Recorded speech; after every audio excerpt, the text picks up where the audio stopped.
Teka-teki kematian ayah dan anaknya di Koja, Jakarta Utara masih terselimuti misteri. Istri korban yang jadi saksi kunci masih bungkam.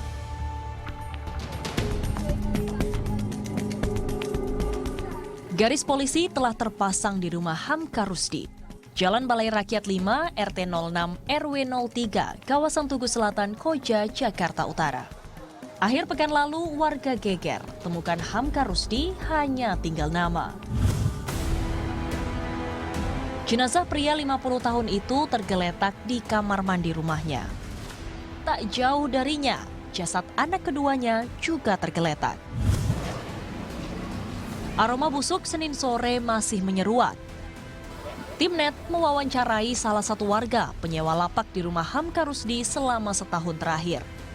Sang penyewa ceritakan Hamka dan istrinya jarang berbaur dengan tetangga, hanya sesekali bertemu kala membeli makanan atau kebutuhan sehari-hari.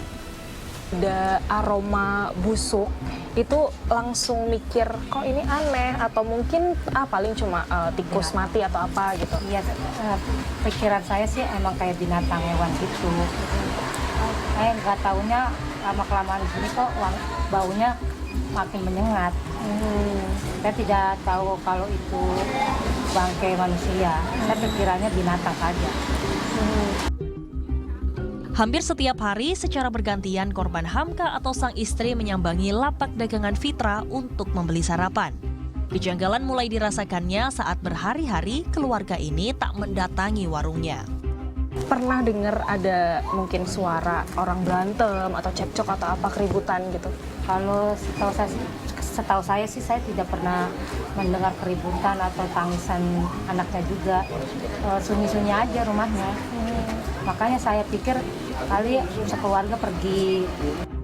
Selain jarang berbaur, keluarga korban juga kerap bepergian dan tak di rumah. Menurut penuturan warga, korban Hamka merupakan seorang pengusaha travel, sedang istrinya adalah mantan bidan. Sehari pasca ditemukannya 2 jenazah dari sosok ayah dan anak, dan ini adalah salah satu titik di mana aroma busuk dari keduanya ini sangat tercium. Memang Good People, jika kemudian Anda bisa melihat di sebelah sana adalah titik di mana ditemukannya dari kedua jenazah tersebut yang lokasinya ini ada di kamar mandi.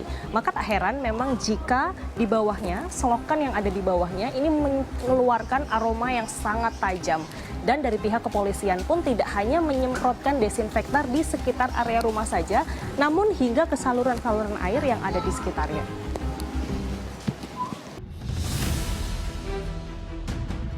Petugas PPSU Kelurahan Tugu Selatan, Koja, Jakarta Utara dikerahkan, semprotkan desinfektan di sekitar kediaman korban.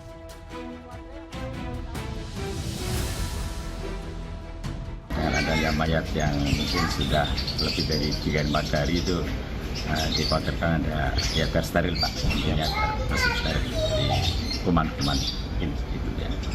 Pak, ini kan sampai hari ini berarti bau dari dekat rumah itu masih tercium ya Pak? Betul Pak, masih bau ya, masih bau itu. Sementara itu, pihak kepolisian masih mendalami kasus ini. Apakah ada indikasi dugaan pembunuhan atau lainnya? Hasil otopsi yang bisa kami sampaikan hari ini hanya menyebutkan usia kematian. Usia kematian dari korban bapak-bapak tadi adalah usia kematiannya sekitar 10 hari ke atas. Sementara anak berada di usia kematian 3 hari. Jadi ada perbedaan usia kematian. Nah, penyebab kematiannya pada kasat mata di tubuh jasad berinisial H ini tidak ditemukan luka terbuka. Penelusuran jejak gadget sebelumnya, komunikasi antara H dengan keluarganya ada menyebutkan ada keluhan tentang sakit, ya tentang sakit tenggorokan yang dia keluhkan. Tapi apakah ini kemudian signifikan dengan hasil atau kondisi pada waktu terakhir ditemukan? Polisi juga sebutkan pengusutan kasus ini penuh tantangan. Kondisi TKP sudah rusak, serta ada jejak 4 orang asing di rumah korban.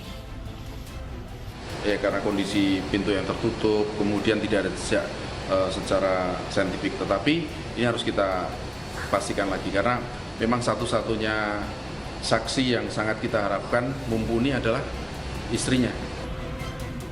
Kondisi istri korban, sang saksi kunci, hingga kini masih dirawat intensif di Rumah Sakit Polri Kramat Jati. Polisi juga periksa kamera pengawas dan menelusuri jejak digital korban sejak 18 Oktober lalu. Tim Liputan melaporkan untuk NET.